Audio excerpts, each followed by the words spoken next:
Hi everyone, welcome to Krish Talks. Calicut university second semester BA BSc സ്റ്റുഡൻസിന്റെ മലയാളത്തിന്റെ MCQ ആണ് നമ്മൾ ചെയ്യാനായിട്ട് പോകുന്നത്. ഈ ഒരൊറ്റൊരു വീഡിയോയിൽ തന്നെ നമ്മൾ ഫുൾ ക്വസ്റ്റ്യൻസ് 100 ക്വസ്റ്റ്യൻസ് 101 സംതിങ് ഉണ്ട് നമ്മൾ കവർ ചെയ്യുന്നുണ്ട് കേട്ടോ. കാരണം ഇത് ഇംഗ്ലീഷിന്റെ പോലെ ഓരോ ക്വസ്റ്റ്യൻ വായിച്ച് മലയാളത്തിൽ അർത്ഥം പറഞ്ഞു തന്ന് അങ്ങനെ ആവശ്യമില്ലല്ലോ. മലയാളമാണ് ഓൾറെഡി. അപ്പൊ അതുകൊണ്ട് ഞാനിങ്ങനെ പറഞ്ഞു പോകുന്നേ ഉള്ളൂ. പിന്നെ ഒത്തിരി കുട്ടികൾ പറഞ്ഞു അവര് രാവിലെയൊക്കെ കോളേജിൽ പോകുന്ന സമയത്തൊക്കെ ആയിരിക്കും മിക്കപ്പോഴും MCQ കേൾക്കുക. അപ്പൊ അതുകൊണ്ട് എന്തായാലും വീഡിയോ ചെയ്യണമെന്ന് പറഞ്ഞുകൊണ്ടാണ് നമ്മൾ ചെയ്യുന്നത്. ഓക്കെ, അപ്പൊ നമുക്ക് ഒന്നാമത്തെ ചോദ്യത്തിലേക്ക് കടക്കാം. മാർക്ക് ചെയ്തിട്ടുണ്ട് കേട്ടോ. താഴെ കൊടുത്ത വിശേഷണങ്ങളിൽ മഹാകവി കുമാരനാശാന് ഇണങ്ങാത്തത് ഏതെന്നാ ചോദിച്ചിരിക്കുന്നത്. ശക്തിയുടെ കവി എന്നുള്ളതാണ് ഉത്തരമായിട്ട് വരുന്നത്. മഹാകവി കുമാരനാശാന്റെ ജന്മസ്ഥലം കായിക്കര. ആശാൻ ശ്രീനാരായണ ഗുരുവുമായി കണ്ടുമുട്ടിയ വർഷം 1891. മലയാളത്തിലെ കാൽപ്പനിക പ്രസ്ഥാനത്തിന് തുടക്കം കുറിച്ചുകൊണ്ട് ആശാൻ എഴുതിയ കാവ്യം വീണപൂവ് എന്നുള്ളതാണ്. നളിനി കാവ്യത്തിന്റെ ആരംഭത്തിൽ നായകനെ കവി അവതരിപ്പിക്കുന്നത് എങ്ങനെയാണ്? ഉത്ഫുല്ല ബാലരവി പോലെ കാന്തിമാൻ എന്നുള്ളതാണ്. അങ്ങനെയാണ് നളിനി കാവ്യത്തിന്റെ ആരംഭത്തിലെ നായകനെ കുറിച്ച് പറയുന്നത്.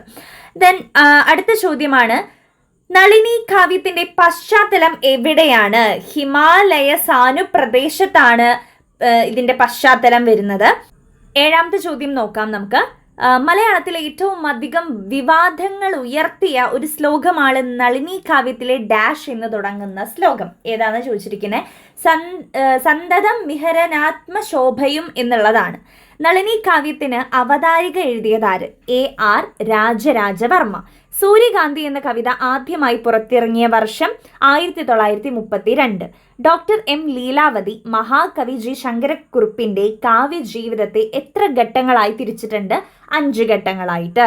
സൂര്യകാന്തി എത്തരത്തിലുള്ള ഒരു കാവ്യമാണ് എന്ന ചർച്ചാ സാഹിത്യ രംഗത്ത് ചൂട് പിടിച്ചപ്പോൾ കാവ്യത്തെക്കുറിച്ച് കവിയുടെ പ്രഖ്യാപനം എന്തായിരുന്നു?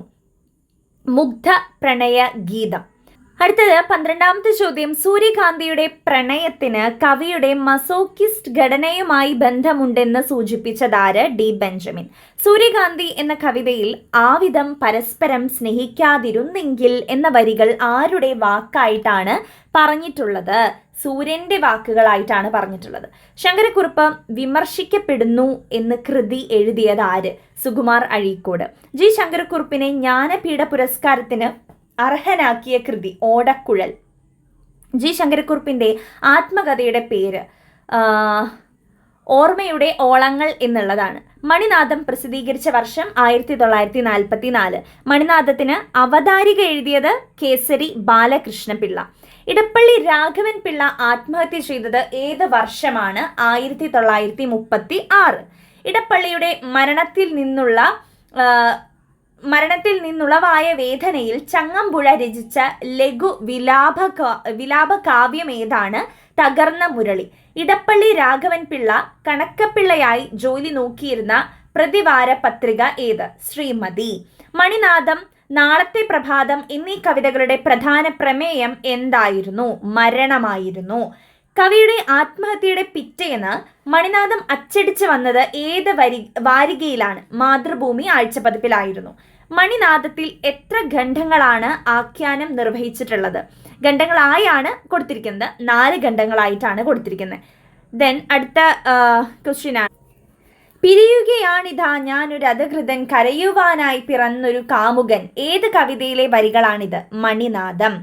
ഇടപ്പള്ളി രാഘവൻ പിള്ളയുടെ മരണക്കുറിപ്പുമായി കരുതാവുന്ന ഒരു കവിതയാണ് മണിനാഥം. 2019 ജ്ഞാനപീഠ പുരസ്കാരം ലഭിച്ച മലയാള കവി ആരാണ്? അക്കിത്തം അച്യുതൻ നമ്പൂതിരി. ദെൻ ഇടിഞ്ഞു പൊളിഞ്ഞ ലോകം ആരുടെ കവിതയാണ്? അക്കിത്തം. കലോപാസകൻ എന്ന കവിതയിൽ ആഖ്യാതാവായി വരുന്നത് ആരാണ്? കവി തന്നെയാണ് വരുന്നത്. മകന്റെ ചൂട് കൊണ്ട് മാറിലെ ശീതം പോക്കിയിരിക്കുന്ന കവിയോട് മകൻ ആവശ്യപ്പെടുന്നത് എന്താണ്? കാറ് വാങ്ങണമെന്നാണ് ആവശ്യപ്പെടുന്നത്. കലോപാസകൻ എന്ന കവിതയിലെ കവിയുടെ രൂപം എത്തരത്തിലുള്ളതാണ്? ദുഃഖത്തിന്റെ പ്രതിരൂപമായിട്ടാണ് പറയുന്നത്. എരിയും വയറ്റത്ത് കൈവച്ചു തേങ്ങി കരയാൻ മോഹിച്ചിട്ടും ഊറി ഞാൻ ചിരിക്കുന്നു. ഏത് കവിതയിലെ വരികളാണ് ഇത്? കലോപാസകൻ. അങ്ങയുടെ ചെന്തളിർ വിരൽ തൊട്ടതെല്ലാം പൊന്നായല്ലോ എന്ന് ചോദിക്കുന്നത് ആരാണ്? ആരാധകനാണ് അങ്ങനെ ചോദിക്കുന്നത്. നിങ്ങൾ എന്തറിഞ്ഞെന്നെ കൈകൂപ്പി നിൽപ്പൂ കഷ്ടം. കവി ഇങ്ങനെ ചോദിക്കുന്നത് ആരോടാണ്? ആരാധകരോടാണ്. കുരുക്ഷേത്രം എന്ന കവിത ആദ്യമായി പ്രസിദ്ധീകരിച്ച വാരിക ഏത്? ദേശബന്ധു എന്നുള്ളതാണ്. ടി.എസ്. എലിയറ്റിന്റെ വേസ്റ്റ് ലാൻഡ് എന്ന കവിതയുടെ സ്വാധീനം കാണാൻ കഴിയുന്ന അയ്യപ്പ പണിക്കരുടെ കവിത ഏത്? കുരുക്ഷേത്രം. എവിടെയൊരു യുദ്ധമുണ്ടെന്നാൽ, എവിടെയൊരു ക്ഷാമമുണ്ടെന്നാൽ കവിത എഴുതിയിട്ടും കാശാക്കി മാറ്റുന്നു എന്ന് എഴുതിയ കവി ആരാണ്? അയ്യപ്പ പണിക്കർ.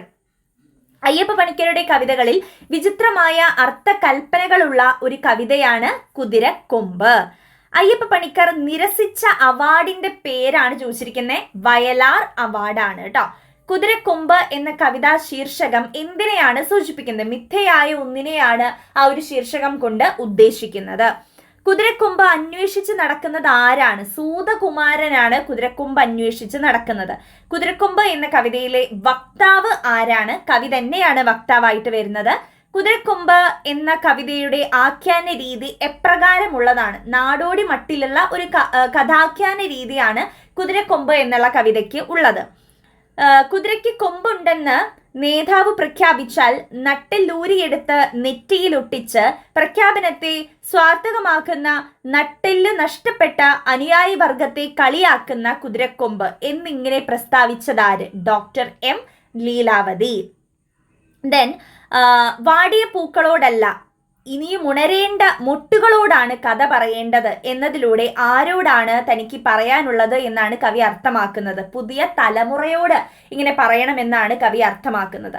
ആറ്റൂർ രവിവർമ്മയുടെ ആദ്യ കവിതാ സമാഹാരം ഏതാണ്? കവിത എന്നുള്ളതാണ് കേട്ടോ. അടുത്തത് ആറ്റൂരിന്റെ ഒരു വിവർത്തന കൃതിയാണ് ഒരു പുളിമരത്തിന്റെ കഥ. ആധുനികതയെയും പാരമ്പര്യത്തെയും ചേർത്ത് വെച്ചൊരു കവിയാണ് ആറ്റൂർ രവിവർമ്മ. ആറ്റൂരിന്റെ പുത്തൻ ചൊല്ല് ഉത്തമനായ പുരുഷ മാതൃകയായി ചൂണ്ടിക്കാട്ടുന്നത് ആരെയാണ്? രാമനെയാണ് ചൂണ്ടിക്കാട്ടുന്നത്.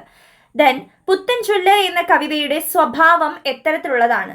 ഉദ്ബോധനാത്മകമായിട്ടുള്ള സ്വഭാവമാണ് ആ ഒരു കവിതയ്ക്കുള്ളത്. അമ്മയെ കുളിപ്പിക്കുമ്പോൾ ആരുടെ കവിതയാണ്? സാവിത്രി രാജീവന്റെ കവിതയാണ്. സാവിത്രി രാജീവന്റെ ഒരു കവിതാ സമാഹാരത്തിന്റെ പേര് പറയാനാണ് പറഞ്ഞിരിക്കുന്നത്. ദേഹാന്തരം. വാർദ്ധക്യം ഒരു രണ്ടാം ബാല്യമാണ് കേട്ടോ.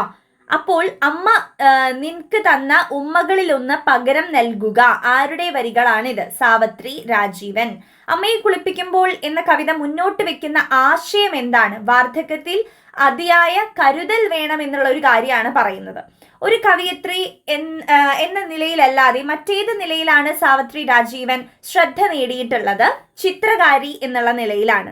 വാർദ്ധക്യത്തിലേക്ക് എത്തുമ്പോൾ നഷ്ടമാകുന്നത് എന്താണ്? കളിച്ചിരികളും ആടയാഭരണങ്ങളും. വളരെ കാലം മഹാകവി വള്ളത്തോളിന്റെ സഹയാത്രികനായിരുന്ന ഒരു സാഹിത്യ നിരൂപകൻ ആരാണ്? കുട്ടിക്കൃഷ്ണ മാരാർ. വിമർശനം പക്ഷപാതപരമായിരിക്കണം എന്ന് വാദിച്ച നിരൂപകൻ ആരാണ്? കുട്ടിക്കൃഷ്ണ മാരാർ. ഉണ്ണുനീലി സന്ദേശം ഒരു ഹാസ്യകാവ്യമാണെന്ന് സമർത്ഥിക്കുന്ന മാരാരുടെ ലേഖനം ഏത്? മുണ്ടക്കൽ സന്ദേശം ഒരു മുഴുത്ത ചിരി. കുട്ടിക്കൃഷ്ണ മാരാരുടെ ഏത് പുസ്തകത്തിലാണ് കേരള കേന്ദ്ര അക്കാദമി പുരസ്കാരങ്ങൾ ലഭിച്ചത്? ഏത് പുസ്തകത്തിനാണെന്നാ ചോദിക്കുന്നത്. കല ജീവിതം തന്നെ എന്നുള്ള പുസ്തകത്തിനാണ് കുട്ടിക്കൃഷ്ണ മാരാർക്ക് കേന്ദ്ര അക്കാദമി പുരസ്കാരങ്ങൾ ലഭിച്ചിട്ടുള്ളത്. അംബിക അംബാലികമാരെ ആർക്ക് വേണ്ടിയാണ് ഭീഷ്മർ പിടിച്ചു കൊണ്ടുവന്നത്? വിചിത്രവീരന് വേണ്ടിയിട്ടായിരുന്നു. ഭീഷ്മരെ വധിക്കുക എന്ന ലക്ഷ്യം നിറവേറ്റാനായി അംബ തന്റെ അടുത്ത ജന്മത്തിൽ ആരുടെ സന്തതിയായാണ് പിറന്നത്? ദ്രുപദന്റെ സന്തതിയായിട്ടാണ് പിറന്നത്. അംബയ്ക്ക് ഭീഷ്മരോടുള്ള വിദ്വേഷം ആളിക്കത്തിച്ചാൽ ഏറ്റവും അധികം പങ്ക് വഹിച്ചതാരായിരുന്നു? പരശുരാമനും ആകൃതവ്രണനും കൂടിയിട്ടാണ് വിദ്വേഷം ആളിക്കത്തിച്ചത് ഏറ്റവും കൂടുതൽ. AR രാജരാജവർമ്മയുടെ ഭാഷാഭൂഷണം എന്ന കൃതിയെ വിമർശിച്ചുകൊണ്ട് മാരാർ എഴുതിയ കൃതിയാണ് സാഹിത്യഭൂഷണം. ദന്തഗോപുരം ആരുടെ രചനയാണ്? കുട്ടിക്കൃഷ്ണ മാരാർ. കാളിദാസനും കാലത്തിന്റെ ദാസൻ എന്ന ആരുടെ രചനയാണ്? ജോസഫ് മുണ്ടശ്ശേരി എഴുതിയിട്ടുള്ളതാണ്. കേരളത്തിലെ ഒന്നാം മന്ത്രിസഭയിലെ വിദ്യാഭ്യാസ മന്ത്രിയായിരുന്ന സാഹിത്യ നിരൂപകൻ ആരാണ്? ജോസഫ് മുണ്ടശ്ശേരി. ജോസഫ് മുണ്ടശ്ശേരിയുടെ ആത്മകഥയുടെ പേര് കൊഴിഞ്ഞ ഇലകൾ. എത്ര വലിയ കവികളും തങ്ങൾ ജീവിച്ചിരുന്ന കാലഘട്ടത്തിന്റെ സാമൂഹ്യ സാഹചര്യങ്ങളുടെ അടിമകളാണെന്ന് സ്ഥാപിക്കുന്നതിന് ജോസഫ് മുണ്ടശ്ശേരി എടുത്തു കാട്ടുന്ന കവി ആരാണ്? കാളിദാസൻ. അഭിജ്ഞാന ശാകുന്തളത്തിന്റെ മൂലകഥ അടങ്ങിയിട്ടുള്ളത് ഏത് പുരാണ കൃതിയിലാണ്? മഹാഭാരതം. രാജാവായ ദുഷ്യന്തൻ ശകുന്തളയെ വിവാഹം കഴിച്ചത് ഏത് വിധിപ്രകാരമാണ്? ഗാന്ധർവ വിധിപ്രകാരമാണ് ദുഷ്യന്തൻ ശകുന്തളയെ കല്യാണം കഴിച്ചത്. ദുഷ്യന്തനാൽ ഉപേക്ഷിക്കപ്പെട്ട ശകുന്തളയെ ആരാണ് വന്ന് രക്ഷിച്ച് കൊണ്ടുപോകുന്നത്? മേനകയാണ് കൊണ്ടുപോകുന്നത്. കാളിദാസൻ തന്റെ അഭിജ്ഞാന ശാകുന്തളത്തിൽ രാജാവായ ദുഷ്യന്തനെ വെള്ളപൂശാനായി ഉപയോഗിച്ച ഒരു ഉപാധി എന്താണ്? ശാപകഥ. ഉപേക്ഷിക്കപ്പെട്ട് വർഷങ്ങൾക്ക് ശേഷം ശകുന്തളയും ദുഷ്യന്തനെയും തമ്മിൽ വീണ്ടും കണ്ടുമുട്ടുന്നത് എവിടെ വെച്ചാണ്? കശ്യപാശ്രമത്തിൽ വെച്ചാണ്. ദെൻ പ്രൊഫസർ എന്ന നോവൽ രചിച്ചതാര്? ജോസഫ് മുണ്ടശ്ശേരി. മനുഷ്യ അനുഗായികൾ എന്ന കൃതി ഏത് സാഹിത്യ വിഭാഗത്തിൽ പെടുന്നു? നിരൂപണം. ശോഭിക്കുന്നവരുടെ സുവിശേഷം ആരുടെ ലേഖന സമാഹാരമാണ്? KP അപ്പൻ. KP അപ്പന്റെ മരണത്തിന്റെ സൗന്ദര്യം എന്ന ലേഖനം ആരെക്കുറിച്ചുള്ള നിരീക്ഷണങ്ങളാണ് പറയുന്നത്? ഇടപ്പള്ളി രാഘവൻ പിള്ളയെക്കുറിച്ചുള്ളതാണ്. മലയാളത്തിലെ ആദ്യ കാൽപ്പനികവാദിയായ അന്യൻ എന്ന് KP അപ്പൻ വിശേഷിപ്പിച്ചത് ആരെയാണ്? ഇടപ്പള്ളി രാഘവൻ പിള്ളയാണ് അങ്ങനെ വിശേഷിപ്പിച്ചത്. KP അപ്പന്റെ അഭിപ്രായത്തിൽ ഇടപ്പള്ളിയുടെ കാവ്യദർശനത്തിൽ ആഴത്തിൽ സ്വാധീനം ചെലുത്തിയിട്ടുള്ള ഒന്നാണ് മൃത്യുബോധം. മരണത്തിന്റെ സൗന്ദര്യം ഇടപ്പള്ളിയെ ലഹരി പിടിപ്പിച്ചതിന്റെ പ്രതിഫലനമാണ് ഡാഷ് എന്ന കവിത, മണിനാദം എന്ന കവിത. ഈ നൂറ്റാണ്ടിലെ ഏറ്റവും പ്രധാനപ്പെട്ട തത്വചിന്താപരമായ പ്രശ്നം ആത്മഹത്യയാണെന്ന് പ്രഖ്യാപിച്ചതാര്? കാമ്യോ ആണ് അങ്ങനെ പ്രഖ്യാപിച്ചത്. ആഴമേറിയ വിഷാദാത്മകതയും ആത്മനിന്ദയും മനുഷ്യനെ ആത്മഹത്യയിലേക്ക് നയിക്കും എന്ന് ചൂണ്ടിക്കാണിച്ചതാര്? സ്റ്റെയിൻഗൽ എന്നുള്ള ആളാണ് അങ്ങനെ ചൂണ്ടിക്കാണിച്ചത്. മനുഷ്യന്റെ അന്യതാബോധത്തെ പറ്റി പഠനം നടത്തിയതാര്? കോളിൻ വിൽസൺ ആണ് അങ്ങനെ പഠനം നടത്തിയത് കേട്ടോ.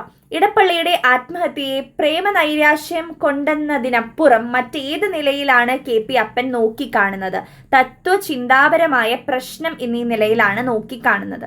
സ്ത്രീ ഇല്ലാത്ത മാതൃഭൂമി എന്ന ലേഖനം ഏത് കൃതിയിൽ നിന്ന് എടുത്തിട്ടുള്ളതാണ്? കവിതയുടെ ജീവചരിത്രം. ഏതിലയും മധുരയ്ക്കും കാടുകളിൽ ആരുടെ വിമർശന കൃതിയാണ്? ഏതിലയും മധുരയ്ക്കും കാടുകളിൽ എന്നുള്ളത് ആരുടെ വിമർശന കൃതിയാണ്? കൽപ്പറ്റ നാരായണൻ. സ്ത്രീയെ കാണാത്തതാണ് പുരുഷൻ ചെയ്ത മഹാപാപം എന്ന് പ്രസ്താവിച്ചതാര്? മുറിയേൽ റുക്കൈസർ എന്നുള്ളതാണ്. പേരുകളൊക്കെ ഒന്ന് നന്നായിട്ട് പഠിച്ചോളൂ കേട്ടോ, പറയുമ്പോൾ തന്നെ നമുക്ക് പറ്റുന്നില്ല. നേഷൻ വിതൗട്ട് വുമൺ എന്ന പേരിലുള്ള സിനിമ ആരുടേതാണ്? മനീഷാന്തയുടെ ആണ്. നേഷൻ വിതൗട്ട് വുമൺ എന്നുള്ള പറയുന്നത് കേട്ടോ മനീഷയുടെയാണ്. സ്വന്തം അമ്മയെ ഇണയായി സ്വീകരിച്ച ഗ്രീക്ക് ഇതിഹാസ നായകൻ ഈഡിപ്പസ് ആണ്. സമൂഹം എങ്ങനെ സ്ത്രീയെ നിത്യവും തടയുന്നു, ഇല്ലാതാക്കുന്നു എന്ന ഹിംസയുടെ അനന്തമായ കഥയാണ് പരശുരാമ കഥ. വാക്കിന്റെ മൂന്നാം കര ആരുടെ രചനയാണ്? PK രാജശേഖരൻ. മലയാള സാഹിത്യത്തെ സംബന്ധിച്ച് ഏറ്റവും പുതിയൊരു സാഹിത്യ രൂപമാണ് നോവൽ. വീട്ടിൽ സംസാരിക്കുന്ന ഭാഷയിലേക്ക് വഴിമാറുക വഴി ചന്തുമേനോൻ അന്നുവരെ ദമിതമാക്കപ്പെട്ട വ്യത്യസ്ത സാമൂഹിക സ്വരങ്ങൾക്ക് സാഹിത്യത്തിൽ പ്രവേശിക്കാനുള്ള വാതിലുകൾ തുറന്നു. ഇതാരുടെ വാക്കുകളാണ്? PK രാജശേഖരന്റെ വാക്കുകളാണ്. ബഹുഭാഷാപരമാണ് നോവലിന്റെ ഘടന എന്ന് വ്യക്തമാക്കിയ റേഷ്യൻ സൈദ്ധാന്തികൻ ആരാണ്? മിഖായിൽ ബക്തിൻ. അടുത്ത ചോദ്യം, സാമൂഹിക ചിന്തകന്റെ വഴിയിലൂടെയല്ല നോവലിസ്റ്റ് സഞ്ചരിക്കുന്നത്, പിന്നെ എന്തിലൂടെയാണെന്നാണ് എഴുത്തും അധികാരവും എന്ന ലേഖനത്തിൽ പറയുന്നത്? ഭാവനയുടെ റിപ്പബ്ലിക്കിലൂടെയാണ് സഞ്ചരിക്കുന്നതെന്നാണ് പറയുന്നത്. ഒരു സമൂഹത്തിലെ ഭാഷാ വ്യവഹാരങ്ങളെ നിയന്ത്രിക്കുന്നത് അതിനകത്തെ വ്യത്യസ്തമായ ഡാഷാണ്, അധികാര ബന്ധങ്ങളാണ്. മലയാള നോവൽ അതിന്റെ തുടക്കം മുതൽ അധികാര രൂപങ്ങളോടുള്ള കലഹമായിരുന്നെന്ന് കണ്ടെത്തുന്ന ലേഖനമാണ് എഴുത്തും അധികാരവും. PK രാജശേഖരനും ആസാദും ചേർന്ന് എഴുതിയ കൃതിയാണ് ബോധവും പ്രതിബോധവും. ഇതൊരു നോവലാണ്. ഓക്കെ, അപ്പൊ ഇത്രയാണ് നമുക്ക് ഈ ഒരു MCQയിൽ വരുന്ന ക്വസ്റ്റ്യൻസ്. ഇത് എക്സ്പ്ലെയിൻ ചെയ്യാത്തത് എന്താണെന്ന് വെച്ചാൽ എക്സ്പ്ലെയിൻ ചെയ്യാൻ മാത്രമൊന്നും ഇല്ല, കാരണം അത്രയും ഡീപ്പായിട്ട് വന്നിട്ടുള്ള ക്വസ്റ്റ്യൻസ് ആണ്. പിന്നെ മലയാളമാണ്, അതുകൊണ്ട് പിന്നെ അർത്ഥം പറഞ്ഞു തരേണ്ട ആവശ്യമില്ലല്ലോ. അതാണ് മിസ് പറഞ്ഞു പോയത് കേട്ടോ. ഇംഗ്ലീഷിന്റെ പോലെ പറഞ്ഞു തരാനുള്ളത് ഇല്ല ഇത്. അപ്പൊ ഈ ഒരു എന്താ പറയാ വാക്കുകൾ കാര്യങ്ങളൊക്കെ ഒന്ന് കൃത്യമായിട്ട് വായിച്ചു പഠിക്കുക. So all the very best. Thank you.